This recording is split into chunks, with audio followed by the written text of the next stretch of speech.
Welcome to KTV. నా పేరు Bhumireddy Srinath Reddy, journalist.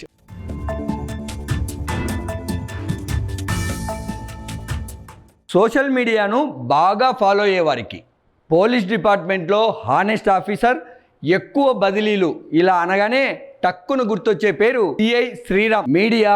Social మీడియాలో వచ్చే కథనాలను బట్టి శ్రీరామ్ గారి పైన ఒక మంచి అభిప్రాయం నా మనసులో పాతుకుపోయింది.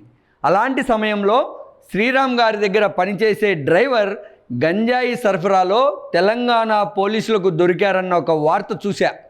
అందులో సిఐ శ్రీరామ్ గారి పాత్రపై వచ్చిన కథనాలు ఎందుకు ఇలా జరిగింది అన్న ఆలోచనను లేపాయి నాలో. అప్పుడు శ్రీరామ్ గారు మీడియా సమావేశాన్ని ఏర్పాటు చేసి తన పైన అనవసర బేస్లెస్ ఆరోపణలు చేస్తూ కొన్ని మీడియాలో కథనాలు వస్తున్నాయని, అవి తనతో పాటు తన కుటుంబ సభ్యులను కూడా ఎంతగానో మనోవేదనకు గురి చేశాయన్నది ఆ మీడియా సమావేశ ఉద్దేశం. చాలా హానెస్ట్ ఆఫీసర్ అని చాలామంది అంటారు, స్మగ్లర్ అంటున్నారు. ఈ వార్తలు ఏ కన్న తల్లిదండ్రుల చెవుల పడితే వాళ్ళ మనోవేదన ఏ విధంగా ఉంటుంది మీరే ఆల్రెడీ పెరాలసిస్ పేషెంట్ అమ్మ, వాళ్ళు నోటీస్ పడితే ఎలా ఉంటుంది? ఒక్కసారి క్లారిఫికేషన్ తీసుకోండి. నేను తప్పు చేసి నాకు నేనుగా శిక్షించుకునే మనస్తత్వం నాది. మీకు ఏదైనా డౌట్ వచ్చిందనుకో, సార్ ఇట్లా గంజాయి అమ్ముతున్నారని ఇట్లా వచ్చింది సార్, క్లారిఫికేషన్ ఇవ్వండి సార్ అంటే ఇస్తా కదా. ఒక్కసారి క్లారిఫికేషన్ తీసుకోండి. క్లారిఫికేషన్ లేకుండా ఎట్లా వస్తారు చెప్పండి? అంతే అండి నా వైపు నుండి. Thank you. ఏ ఒక్కరు చేయలేదు, ఏ ఒక్కరు క్లారిఫికేషన్ తీసుకోలేదు. నేను మీ ముందుకు రావడానికి కారణం నా మీద వస్తున్న అసత్య ప్రచారాలు, తప్పుడు నిందారోపణల వల్ల మీ ముందుకు వచ్చి మాట్లాడాల్సి వచ్చింది. ఈ మధ్యకాలంలో హైదరాబాద్లోని ఉప్పల్ ఎక్సైజ్ పోలీస్ స్టేషన్ నందు దొరికిన మోహన్ కృష్ణ అనే ఏఆర్ కానిస్టేబుల్ గంజాయి తరలిస్తూ పట్టుబడ్డాడు. అయితే దీనికి సంబంధించిన సమాచారాన్ని పత్రికల్లో ప్రచురించే క్రమంలో సరైన సమాచారాన్ని సేకరించకుండా వాళ్ళు డైరెక్ట్గా నా పేరును, నా ఫొటోస్ను కొన్ని మాధ్యమాల్లో, మన ఎలక్ట్రానిక్ మీడియాలో కూడా ఏకంగా నా ఫొటోస్, నా ప్రైవసీ కలిగిన ఫొటోస్ కూడా ప్రచురించి నా యొక్క ఆత్మస్థైర్యాన్ని దెబ్బతీసే విధంగా, నా యొక్క హానెస్టీని, నా క్రెడిబిలిటీని, నా ఇంటిగ్రిటీని దెబ్బతీసే విధంగా న్యూస్ ఇచ్చారండి. ఈ వీడియో చూశాక నాకు చాలా బాధేసింది. ఇలాంటి అధికారులను కాపాడాల్సినటువంటి మీడియానే ఎందుకు ఇలాంటి వక్ర కథనాలను ప్రచారం చేసిందని.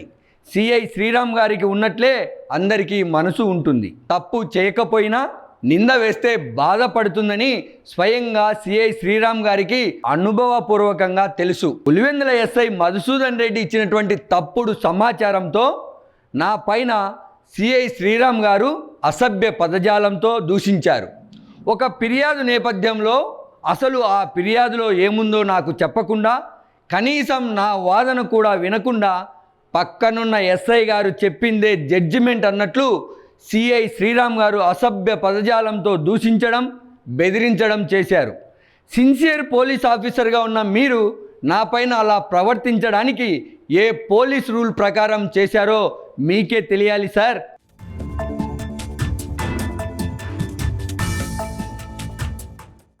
పైగా గతంలో నమోదైన కేసు విషయం చెప్పిన ఎస్ఐ మధుసూదన్ రెడ్డి ఆ కేసు ఉన్నతాధికారుల విచారణలో ఫాల్స్గా తేలిందని ఎందుకు చెప్పలేదు?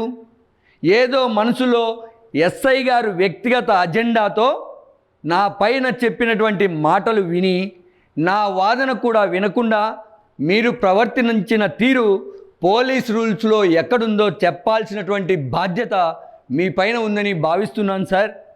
సోమవారం నాడు మీరు నాపై ఎస్ఐ గారి మాటలు విని అసభ్య పదజాలం వాడి బెదిరించినట్లే ఆనాడు కూడా గంజాయి రవాణా విషయంలోని వార్త సమయంలో ఆ జర్నలిస్టులకు కూడా తప్పుడు సమాచారమే ఇచ్చి ఉంటారని నేను భావించాల్సి వస్తోంది సార్.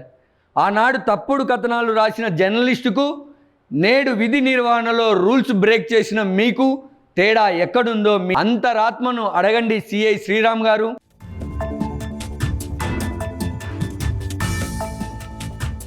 ఆ రోజు మీకు గాయపడిన మనస్సు మాకు ఉన్నదా? దానికి గాయాలు అవ్వవా శ్రీరామ్ గారు? కాకి డ్రెస్ వేసుకొని మీరు చేస్తున్న ఉద్యోగ ధర్మంలో మాకు ఎలాంటి అభ్యంతరాలు లేవు. మీ డిపార్ట్మెంట్లో మీరు ఎంత నిజాయితీ పరులో మీతో పాటే చాలామంది కూడా అలాంటి నిజాయితీ పరులు ఉన్నారు.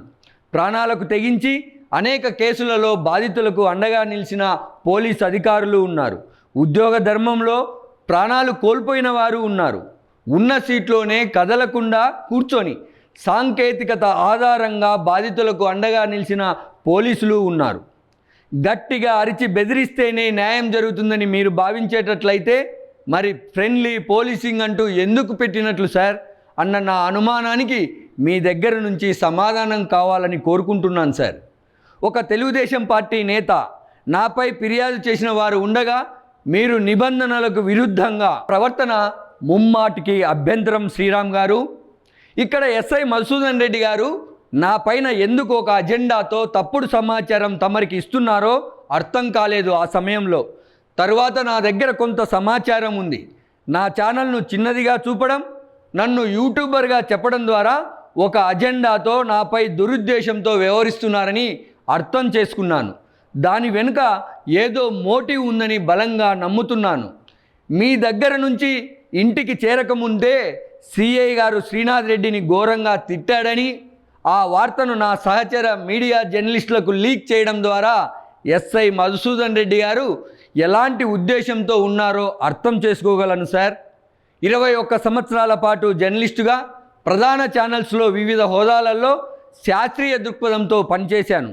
ఇప్పుడు సొంతంగా ఛానల్ నిర్వహిస్తున్నాను. నా ఛానల్లో పనిచేసిన వారు ఈటీవీ లాంటి సంస్థలకు న్యూస్ యాంకర్స్గాను, మరికొన్ని సంస్థలకు జర్నలిస్టుగాను ఉన్నత స్థాయికి వెళ్ళారు.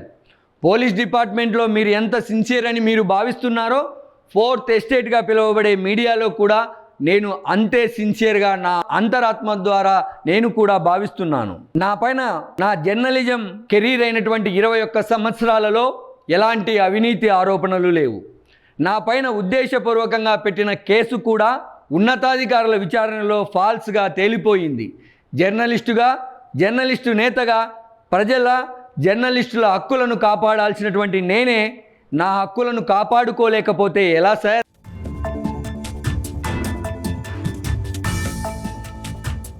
అందుకే ఒకరు ఇచ్చినటువంటి తప్పుడు సమాచారంతో పోలీస్ రూల్స్ బ్రేక్ చేస్తూ నా పైన అసభ్య పదజాలంతో బెదిరింపు ధోరణితో వ్యవహరించిన మీ పైన, అదే సమయంలో నా పైన అసభ్య పదజాలం వాడటమే కాకుండా ఉన్నత స్థాయి అధికారికి తప్పుడు సమాచారాన్ని నా ముందే ఇచ్చి ఒక రకంగా తప్పుడు కేసులు బనాయిస్తామన్నట్లు నా పైన ఫిర్యాదు చేసిన వారికి అభయం ఇచ్చినట్లు వ్యవహరించినటువంటి ఎస్ఐ మధుసూదన్ రెడ్డి పైన ఉన్నతాధికారులకు ఫిర్యాదు చేశాను. న్యాయస్థానంలో పోరాటం చేయడం ద్వారా నా హక్కుల భంగనకు కలిగినటువంటి దాన్ని ఎదుర్కొంటాను. మరొకరికి ఇలా కలవకుండా ఉండేందుకే నా పోరాటం స్ఫూర్తి అవుతుందని భావిస్తున్నాను. ఎంత సిన్సియర్ పోలీస్ ఆఫీసర్ అయినా పోలీస్ బుక్కులోని రూల్స్ మాత్రమే పాటించాలని, వ్యక్తిగత రాజ్యాంగం అమలు చేయడానికి వీలు లేదని, అందుకు మీరు మినహాయింపు కాదన్నటువంటి విషయాన్ని గుర్తు చేసుకోవాలని కోరుకుంటూ, వ్యక్తిగత కక్షతో మీ క్రింది స్థాయి సిబ్బంది చెప్పేటటువంటి వాటిపైన మరొకసారి రీచెక్ చేసుకోవడం ద్వారా మీ నిజాయితీ నిలబడుతుందని అభిప్రాయపడుతున్నాను సార్. విజయవాడలో జరిగినటువంటి ఇండియన్ జర్నలిస్ట్ యూనియన్ సమావేశంలో పాల్గొనడం ద్వారా ఈ 4 రోజుల సమయం తర్వాత ఈ వీడియో చేయాల్సి వస్తోంది. జాతీయ స్థాయి జర్నలిస్ట్ నాయకుల సహకారంతో ఢిల్లీలో ఉన్నటువంటి ప్రెస్ కౌన్సిల్లో ఫిర్యాదు చేయబోతున్నాను. అలాగే సోదర జర్నలిస్టు సంఘాల నాయకులతో చర్చించి తదుపరి కార్యాచరణపై నిర్ణయం తీసుకోబోతున్నాను.